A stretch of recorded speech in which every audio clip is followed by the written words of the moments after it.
तो guys lecture number 37 में आज आप सबका स्वागत है। अरे गलत पेन उठा लिया शायद से, चलो कोई दिक्कत नहीं है। लेक्चर नंबर आज 37 है और आज के कंसेप्ट में हम देखेंगे एंथैल्पी को अच्छी तरीके से। Lecture number 37। तो आई होप मेरे शेरों का हालचाल ठीक है। अब देखो कोविड-19 तो उसको क्या होगा कब होगा हमको पता नहीं, पूरी दुनिया को पता नहीं, लेकिन तैयारी करना तो मुनासिब है ना। तैयारी करना हमारा काम है। तो लेक्चर को वारंवार बार बार अच्छी तरीके से देखते रहो, स्टडी करते रहो। थर्मो हमारा चालू है, थोड़े दिनों में थर्मो खत्म हो जाएगा। आज के लेक्चर में हम देखेंगे एंथैल्पी को कि एंथैल्पी क्या है। एंथैल्पी भी एक एनर्जी का फॉर्म ही है मेरे बच्चों, मेरे शेरों। एंथैल्पी का एक एनर्जी फॉर्म भी है, एंथैल्पी भी, ठीक है। जैसे कि हीट है, वर्क है, प्रेशर वॉल्यूम वर्क है, या तो हमने जो कल देखा इंटरनल एनर्जी है। इन्हीं एनर्जी का मिश्रण हम एंथैल्पी को कहेंगे। एंथैल्पी भी एक प्रकार की एनर्जी है, एक प्रकार का हीट ट्रांसफर है जो कि सिस्टम और सराउंडिंग के बीच रहता है। तो इसको हम आज अच्छे से देखेंगे। इसके पहले इंटरनल एनर्जी के कुछ प्रॉपर्टीज थे, उनको हम थोड़ा सा कंप्लीट कर लेंगे। इंटरनल एनर्जीज के प्रॉपर्टी को, यानी कि क्या, चेंज इन इंटरनल एनर्जी के लिए हमने कुछ डेरिवेशन किया था। That is first law of thermodynamics का फॉर्मुलेशन जो है, फर्स्ट लॉ ऑफ थर्मोडायनामिक्स का फॉर्मुलेशन है delta U is equal to Q plus W. Delta U is equal to Q plus W. अब तक फॉर्मूला लर्न हो जाना चाहिए। ये है हीट, ये है वर्क। अब अगर मैं अलग अलग कंडीशंस पे इंटरनल एनर्जी को टेस्ट करूं सिस्टम के, तो अलग अलग कंडीशंस पे आएगा। पहला मतलब मेरा आइसोथर्मल सिस्टम। अगर मेरी आइसोथर्मल सिस्टम में, कल मैंने पिछले लेक्चर में मैंने जाते जाते लेक्चर नंबर 36 में मैंने बताया था कि टेम्परेचर अगर कांस्टेंट रहेगा, आइसोथर्मल में टेम्परेचर कांस्टेंट है, टेम्परेचर कांस्टेंट रहेगा तो इंटरनल एनर्जी में चेंज नहीं आएगा। यानी कि क्या, इंटरनल एनर्जी भी कांस्टेंट रहेगी, ठीक है। यानी कि delta U is equal to zero. अब मेरे बच्चों बात सुन लो, इंटरनल एनर्जी जीरो नहीं है, change in internal energy zero है। मतलब इंटरनल एनर्जी अगर 25 किलो जूल्स है तो 25 ही रहेगी, उसमें कोई चेंज नहीं आएगा। So that's what delta U is equal to zero. U is not equal to zero. Understand the thing. यहां पे भी टी इज कांस्टेंट, यानी कि टी कोई टेम्परेचर है तो वो कांस्टेंट है। टी की वैल्यू जीरो नहीं है, change in temperature is constant, so that is why change in internal energy will be also constant. बात को समझो, change in a property is constant and the property is zero. both the concepts are different, ठीक है। तो isothermal में temperature यहाँ पे constant है, तो इंटरनल एनर्जी उसमें चेंज नहीं आएगा, कुछ वो होगी जीरो, ठीक है। तो अगर आइसोथर्मल कंडीशंस में मैंने देख लिया इंटरनल एनर्जी जीरो बन गई और Q है प्लस W, तो Q is equal to minus W आ जाएगा, ठीक है। यानी कि सिस्टम में जो भी हीट ऐड हो रही है, वो सारा सिस्टम उसको वर्क के तौर पे खर्च कर रहा है, ठीक है। सिस्टम में जो भी हीट ऐड हो रही है, सिस्टम की वैल्यू पॉजिटिव है, हीट की वैल्यू पॉजिटिव है, देख लो।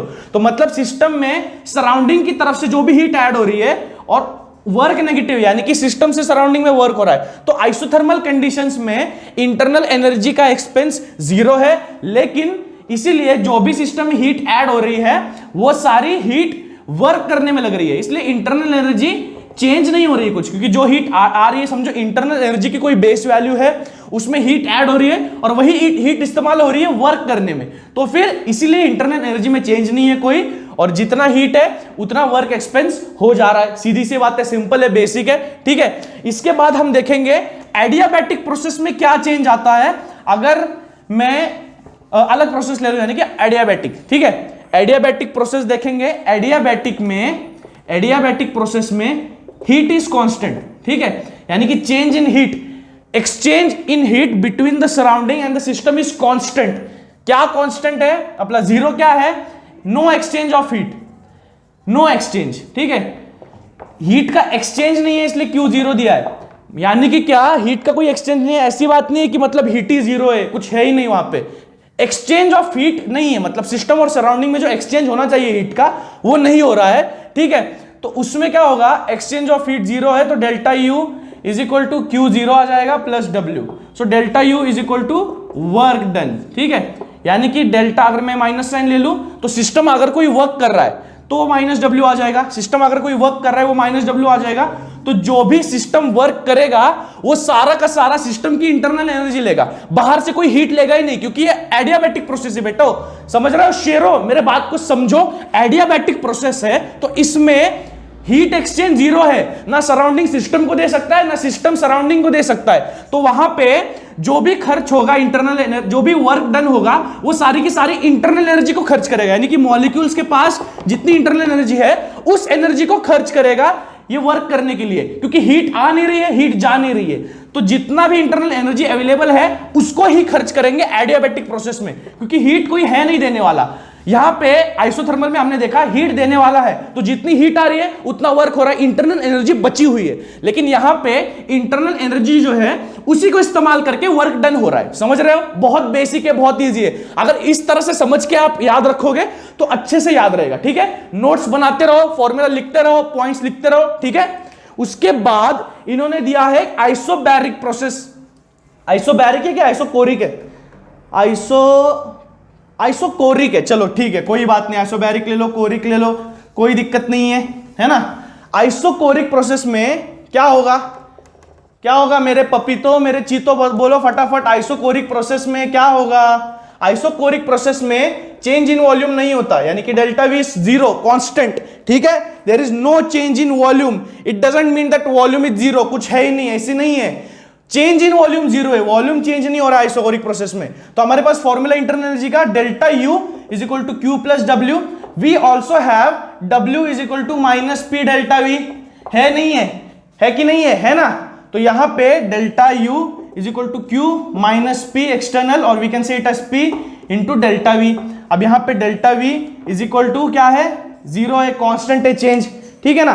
तो यहां पे डेल्टा वी जीरो है, और जो Q है, Q is the heat at constant volume, so Q is equal to QV, V which denotes constant volume, so delta U will be equal to QV minus P external into delta V. Delta V change in volume, what it is? Change in volume is zero, so into zero, तो हमारे पास ये term cancel हो जाएगा, so delta U will be QV, यानी कि जो भी heat आ रही है, ठीक है, वो इंटरनल एनर्जी में एड अप होगी एट कांस्टेंट वॉल्यूम, ठीक है। चेंज इन वॉल्यूम अगर नहीं है तो जो भी इंटरनल एनर्जी है ना, चेंज इन इंटरनल एनर्जी, वो सिर्फ हीट की वजह से होगी, वर्क डन कुछ नहीं होगा, यहां पे वर्क डन कुछ नहीं होगा कांस्टेंट वॉल्यूम पे। समझ रहे हो बात को। आइसोबैरिक प्रोसेस अब देखेंगे। आइसोबैरिक प्रोसेस देखो बच्चों, सिर्फ सब्स्टिट्यूशन है, ज्यादा कुछ नहीं है करना, सब्स्टिट्यूशन है, कंक्लूजन निकालना है। तो अगर आपको पूछा जाए कि थर्मोडायनेमिक्स के फर्स्ट फॉर्मुलेशन पे अलग अलग प्रोसेस पे आपको शॉर्ट नोट्स पूछा जाए तो आपको यही लिखना है, और लिखते समय बात याद रखो, रट के मत जाओ, फॉर्मूला याद रखो, delta U is equal to Q plus W, और जहां जहां आपको लग रहा है, जो आपको प्रोसेस का कंसेप्ट पता है, आप वहां पे सब्स्टिट्यूट कर दो, बात खत्म, कंक्लूजन निकल के आएगा, ठीक है। अब यहां पे आइसोकोरिक प्रोसेस में डेल्टा वी कांस्टेंट हो गया। अब आइसोबैरिक ले लेंगे, ठीक है, एक को बार कर देता हूं मैं, आइसोबैरिक ले लेंगे। आइसोबैरिक प्रोसेस में प्रेशर इज कांस्टेंट, आइसोबैरिक में प्रेशर इज कांस्टेंट यहां पे, और delta V it can change, delta V is not equal to zero, यानी कि डेल्टा वी चेंज हो रहा है, change in volume is there, we have to consider it, ठीक है। तो यहां पे आएगा delta U is equal to Q plus W, फिर से अब डेल्टा यू में क्यू आएगा क्यूपी, यानी कि कांस्टेंट प्रेशर पे, और डब्ल्यू में पी इंटू डेल्टा वी। अब देखो ये डेल्टा पी नहीं है जिसको मैं जीरो डाल दूंगा, ये डेल्टा पी नहीं है जिसको मैं जीरो डाल दूंगा, ये प्रेशर है, तो मैं इसको ऐसे रखूंगा, यानी कि जितना प्रेशर है उतना ही कांस्टेंट है। अब पिछले वाले में डेल्टा वी था, इसीलिए मैंने जीरो डाला, डेल्टा वी यानी कि V2 माइनस V1, इसका कुछ चेंज नहीं है, वॉल्यूम में चेंज नहीं आ रहा, इसलिए मैंने जीरो डाला। अब यहाँ पे प्रेशर है, प्रेशर कांस्टेंट है, अगर यहाँ पे डेल्टा पी होता तो मैं इसको जीरो डालता ना, लेकिन यहाँ पे सिर्फ पी है, तो जितना है इसको इतना ही रहने दो, P1 P2 ना बोलो भैया, इसको P1 P2 मेरे शेरों, इसको ना बोलो। QP है हीट, और यहां पे प्रेशर एक्सटर्नल जो कि कांस्टेंट है, और ये डेल्टा वी वॉल्यूम, ठीक है। तो ये हो गया मेरा एट आइसोबैरिक प्रोसेस। सो अगर किसी कांस्टेंट प्रेशर पे इंटरनल एनर्जी में दोनों कंट्रीब्यूट कर रहे हैं, हीट भी और प्रेशर वॉल्यूम वर्क भी, तो इस एनर्जी को मैं बोलूंगा, इस एनर्जी को मैं बोलूंगा एंथैल्पी, इस एनर्जी को मैं बोलूंगा एंथैल्पी।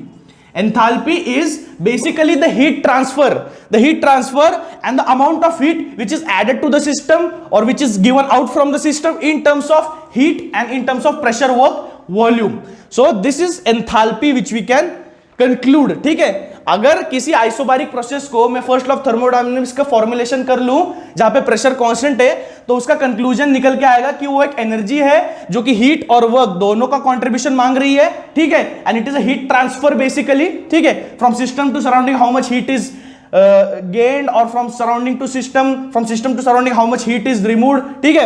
उसका है एंथैल्पी का, उसका कंसेप्ट है एंथैल्पी वाला, ठीक है। अगर मैं एग्जांपल दे दूं आपको, अगर मैं एंथैल्पी का एग्जांपल दे दूं तो समझो अगर मैंने पानी ले लिया, मैंने बीकर में किसी में पानी ले लिया, अब मैं क्या कर रहा हूं, ये सिस्टम है, ये सिस्टम को मैं हीट कर रहा हूं, क्या कर रहा हूं मैं, हीट कर रहा हूं, यानी कि हीट में ऐड कर रहा हूं, इसमें कर रहा हूं नहीं कर रहा हूं, हीट में ऐड कर रहा हूं at constant pressure, at constant pressure I से 1 एटमॉस्फेयर, ठीक है, एटमॉस्फेरिक प्रेशर है, यहां पे कांस्टेंट प्रेशर में हीट ऐड कर रहा हूं। अब इसका वेपर बनने लगेगा, इसका वेपर बनने लगेगा कि नहीं लगेगा, है ना, इसका वेपर बनने लगेगा, ठीक है। तो फिर अगर इसका वेपर बनते हुए, अब ये वेपर बनता है तो ये वर्क कर रहा है, ठीक है ना, ये वर्क कर रहा है, तो ये इस जो हीट ऐड है और ये टोटल वर्क कर रहा है कि ये टेम्परेचर इसका बढ़ रहा है घट रहा है, जो भी, ठीक है, इसके जो भी पैरामीटर्स है, कंडीशंस है, या अगर मैं पानी को वापस जो वेपर बन रहे हैं मेरे, मैं उसको वापस लिड लगा के कंडेंस कर दूं तो इसका वापस पानी बन जाएगा, ठीक है ना, इसका वापस पानी बन जाएगा। तो फिर यहां पे भी मैं क्या कर रहा हूं, यहां पे मैं वर्क कर रहा हूं, यानी कि समझो यहां पे मैंने एक पिस्टन लगा दिया कोई, और मैं पिस्टन पे वेट से मेरे, तो यहां पे पानी कंडेंस हो जाएगा, तो यहां पे मैं प्रेशर वॉल्यूम वर्क कर रहा हूं, ठीक है। तो ये जो होगा टोटल हमारा एक सिस्टम का सेटअप है, ठीक है। एक कॉमन एग्जांपल करके ले लो कि एंथैल्पी में बताना क्या चाहता हूं, हीट है, हीट मैंने ऐड किया, अगर मैं कोई वर्क कर रहा हूं साइमल्टेनियसली, तो कांस्टेंट प्रेशर पे जो प्रोसेसेस चलते हैं, तो ये एनर्जी का ट्रांसफर है, हीट का ट्रांसफर है, इसको मैं बोलूंगा एंथैल्पी बेसिकली। क्या बोलूंगा मैं, एंथैल्पी, ठीक है। एंथैल्पी यानी कि हमको समझ में आता है कि सिस्टम में कितनी हीट है कितनी नहीं है। अगर यहां पे क्या हो रहा है, देखो मैं हीट ऐड कर रहा हूं तो ये रिएक्शन कौन सी हो गई, when heat is added the reaction is endothermic, तो एंथैल्पी मेरी ग्रेटर देन 0 होगी, और हीट अगर रिलीज हुई तो एंथैल्पी मेरी लेस देन 0 होगी, ठीक है। इस बातों को याद रख लो, हो गया। तो अब एंथैल्पी का कंसेप्ट कुछ इस तरह से है, और आई होप आपको समझ में आ गया होगा, थोड़ा बेसिक। अगर आपको पूरी तरह से समझ में भी ना आए तो कोई दिक्कत नहीं है, ज्यादा डीपली स्टडी करने की जरूरत नहीं है। एंथैल्पी का आपको इंट्रोडक्शन है, सिर्फ धीरे धीरे जैसे मैं एग्जांपल्स लेंगे हम, तो धीरे धीरे समझ में आएंगी चीजें कि एंथैल्पी किन चीजों को रिलेट करती है। बेसिकली अब कंक्लूसिव आप एक सेंटेंस याद रख लो, enthalpy is basically the heat transfer और it keeps a record of the expense in the energy in the system, ठीक है, समझ में आया। So this is enthalpy. Enthalpy समझ में आ गया, बेसिक एंथैल्पी समझ में आ गया कि नहीं आएगा। अब एंथैल्पी में अगर प्रेजेंट करूंगा आपके सामने, तो H is equal to U plus PV basically होगी, यानी कि इंटरनल एनर्जी और जो प्रेशर वॉल्यूम वर्क है दोनों का मिश्रण, यानी कि एंथैल्पी बोलेंगे हम। एक एंथैल्पी भी एक एनर्जी है जो कि रिकॉर्ड रखती है इंटरनल एनर्जी कितनी खर्च हुई है और प्रेशर वॉल्यूम वर्क कितना खर्च हुआ है कितना नहीं हुआ है, तो उस बेसिस पर हम डिसाइड करते हैं एंथैल्पी हमारी पॉजिटिव है या नेगेटिव है, ठीक है। जिस तरह से हम इन सबको इंटरनल एनर्जी को, प्रेशर वॉल्यूम वर्क को हम असाइन करते थे, हीट को हमने साइन असाइन किए प्लस माइनस सिस्टम सराउंडिंग के बिहाफ पे, तो उसी तरह से एंथैल्पी को भी इन दोनों के रिकॉर्ड्स पे, इन दोनों के खर्च पर, एक्सपेंस पर, हीट ट्रांसफर पर हम जज करेंगे कि एंथैल्पी कितनी है। So enthalpy is basically the sum of internal energy and the pressure volume work वाली एनर्जी, ठीक है, समझ में आया बेसिक। अब हम रिलेशनशिप देखेंगे एंथैल्पी का और इंटरनल एनर्जी का। अगर मैंने ले लिया enthalpy at the first, H1 is U1 plus PV1, P is constant, याद रखो, ठीक है, एट कांस्टेंट प्रेशर ये सब चल रहा है। H2 हो गया U2 प्लस PV2, ठीक है। अगर ऐसा आ गया तो फिर इन दोनों टर्म्स को मैं अगर माइनस कर दूंगा तो आ जाएगा मेरा delta H is equal to delta U plus P delta V, ठीक है। Delta U is U2 minus U1, delta V is V2 minus V1, delta H is H2 minus H1 basically, ठीक है। अगर मैं ले लूंगा यहां पे delta U is equal to P V2 minus V1, ठीक है। मैंने यहां पे क्या कर दिया, डेल्टा U में प्लस PV2 माइनस PV1 कर दिया। अब हमको पता है according to the ideal gas law PV1 is equal to N1RT, ठीक है, और यहां पे PV2 is equal to N2RT। मैं ऐसा लिख सकता हूं कि नहीं लिख सकता हूं, PV is equal to NRT का रिलेशन है हमारे पास, ठीक है। तो PV1 and PV2 I can write as N1RT and N2RT। यहां पे टेम्परेचर कंसिडरेशन नहीं लिया है, ठीक है, तो कोई दिक्कत नहीं है। तो यहां पे नंबर ऑफ मोल्स के ऊपर ध्यान दो, N2 होगा फाइनल स्टेट के नंबर ऑफ मोल्स, N1 होगा इनिशियल स्टेट के नंबर ऑफ मोल्स। तो यहां पे इनको सब्स्टिट्यूट कर दो, बेसिकली लिखाई इसलिए कि सब्स्टिट्यूट कर सके हम। PV2 को लिखना है N2RT और PV1 को लिखना है माइनस N1RT, RT कॉमन ले लो, delta U plus N2 minus N1 RT which will be delta H is equal to delta U plus delta N into RT, where delta N is the difference between the final number of moles and the initial number of moles। यानी कि अगर कोई reaction ले लो, reactants give products, ठीक है ना, तो products होंगे हमारे फाइनल स्टेट, तो number of moles of product minus number of moles of reactant will be delta N which is N2 minus N1। समझ में आ रहा है बच्चों, समझ में आ रहा है क्या? नंबर ऑफ मोल्स में ही आप डिराइव करेंगे। अगर आपको न्यूमेरिकल करना है तो आप यही मेथड फॉलो करेंगे, ठीक है। आसान भाषा हो चाहे कोई भाषा हो, चाहे आपको पता हो, लेकिन डिराइव आपको इसी तरीके से करना है, इसी फैशन में करना है, इसी सिंप्लिसिटी के साथ करना है। समझ में आ रहा है, ठीक है। तो इसको आपने नोट डाउन कर लिया होगा तो बहुत अच्छी बात है, टेक्स्ट बुक में मार्क कर लिया होगा तो बहुत गलत बात है। इसको लिख के निकालो, ठीक है, लिख के निकालो, लिख के निकालो, ठीक है। जितना ज्यादा लिखोगे उतना ज्यादा याद रहेगा, उतना ज्यादा आगे मेहनत कम करनी पड़ेगी, उतना ज्यादा कंपटीशन में आप आगे जाते जाओगे। जितना आलस करोगे उतना कंपटीशन में पीछे चले जाते जाओगे, ठीक है। तो आपके कॉम्पिटिटिव वाले बच्चे लिख रहे हैं, प्रैक्टिस कर रहे हैं, तेजी से बढ़ रहे हैं, तो थोड़ी सी रफ्तार बढ़ाओ मेरे बच्चों, मेरे शेरों। तो यहां पे हमारा रिलेशनशिप डेवलप हो गया H और U के बीच में in terms of reaction which is in terms of number of moles of gas, ठीक है। अगर मैं वर्क डन ले लू केमिकल रिएक्शन में, अब बातें केमिकल रिएक्शन पे आ गई हैं, अगर वर्क डन ले लू, work done in a chemical reaction, आज का लास्ट टॉपिक है, वर्क डन केमिकल रिएक्शन, हो गया हो गया हो गया, वर्क डन केमिकल रिएक्शन आज का लास्ट टॉपिक है। इसके बाद हम आगे के और नए नए डेरिवेशन देखेंगे। अब डेरिवेशन इसको बोल नहीं सकते यार, बेसिकली इसको डेरिवेशन नहीं बोलेंगे हम, क्योंकि जो भी है हम बस क्या कर रहे हैं, नॉर्मल टर्म को लेकर के जो हमने सीखा हुआ है उसमें सब्स्टिट्यूशन कर रहे हैं और रिड्यूस कर दे रहे हैं उसको। ये डेरिवेशन हुआ क्या बच्चों? ये डेरिवेशन हुआ क्या? नहीं।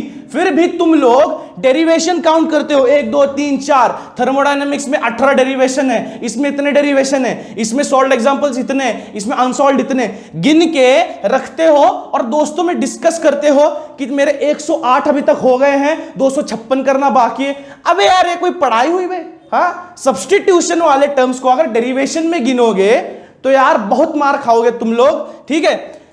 तो work done in chemical reaction में हम वर्क डन का फॉर्मूला ले लेंगे, W is equal to minus P external into delta V. अगर P एक्सटर्नल और P इंटरनल दोनों का प्रेशर बाहर का सेम है तो P एक्सटर्नल को मैं P बोल देता हूं, minus P delta V is W what I से, ठीक है। अब इसको in terms of delta N में लिख रहे हैं, यानी कि नंबर ऑफ मोल्स में, तो हम करेंगे यहां पे माइनस P डेल्टा V को V2 माइनस V1, ठीक है। तो minus P V2 plus P V1 आ गया, minus P into minus V1, तो which is P into V1, ठीक है। तो माइनस P V2 आ गया स्टार्टिंग में। अब P1 V1 PV is equal to NRT, इसको ले लो, P V2 है तो N2 इंटू RT, ऐसे सब्स्टिट्यूट करो रिस्पेक्टिवली। तो यहां पे आ जाएगा minus N2 into RT plus यहां पे आ जाएगा N1 RT। आएगा नहीं आएगा? बोलो जल्दी से। आएगा, बहुत अच्छी तरीके से आएगा, ठीक है। तो यहां पे हो गया N2 माइनस N1, अगर मैं लिखना चाहूं तो यहां पे आएगा minus N2 minus N1 into RT, क्योंकि यहां पे N2 को माइनस साइन है तो मुझे और एक माइनस साइन ऐड करनी पड़ेगी अगर मुझे ऐसा लिखना है तो, ठीक है। क्योंकि अगर देखो इस ब्रैकेट को मैं वापस खोलूंगा तो फिर यही मिल जाएगा मुझे, माइनस N2 आ जाएगा और माइनस माइनस प्लस N1 आ जाएगा, ठीक है। तो सिर्फ मैंने ब्रैकेट इसलिए डाला है कि मैं इसको डेल्टा की तरीके से लिख सकूं। इसको सिर्फ रिडक्शन बोलते हैं, इसको डेरिवेशन नहीं बोलते बच्चों, यही मैं बोल रहा हूं। Substitution reduction, substitution reduction, that's all, it's not a derivation. We know this formula from the first, we are just splitting it up, substituting with some terms and reducing, that's all, ठीक है। Derivation में नहीं गिनना है ना hard इसको समझना है। तो यहां पे आ जाएगा delta N into RT which is the work done in a chemical reaction, and delta N in a chemical reaction will be number of moles of products minus number of moles of reactants, that is N2 minus N1। अब work done यहां पे फिर से negative आ रहा है, ठीक है। उन्होंने कुछ साइन कन्वेंशंस दिए, कंक्लूजन वो यहां पे पढ़ लो, ठीक है। अगर N2 बड़ा है N1 से, अगर N2 बड़ा है N1 से तो क्या आएगा, मेरा वर्क डन नेगेटिव आएगा। तो मैं बोलूंगा work is done from the system to the surrounding, right. ठीक है। अगर मेरा आएगा n1 greater than n2, n1 greater than n2 आ गया तो ये माइनस साइन नलीफाई हो जाएगी, माइनस माइनस प्लस करके, तो मेरा W आ जाएगा पॉजिटिव, उस समय W आ जाएगा पॉजिटिव, तो मैं बोलूंगा work is done from the surrounding towards the system. और अगर मेरा n1 is equal to n2 है, अगर मेरा n1 is equal to n2 है, सो वर्क डन मेरा जीरो हो जाएगा, तुरंत वर्क डन जीरो हो जाएगा, यानी कि जितने नंबर ऑफ रिएक्टेंट से उतने ही नंबर ऑफ प्रोडक्ट से मोल्स दोनों में, ठीक है। तो n1 is equal to n2 है, तो मैं बोलूंगा कोई वर्क डन नहीं हुआ है, कोई वर्क डन नहीं हुआ है। ये था हमारा कंक्लूजन आज का work done in chemical reaction.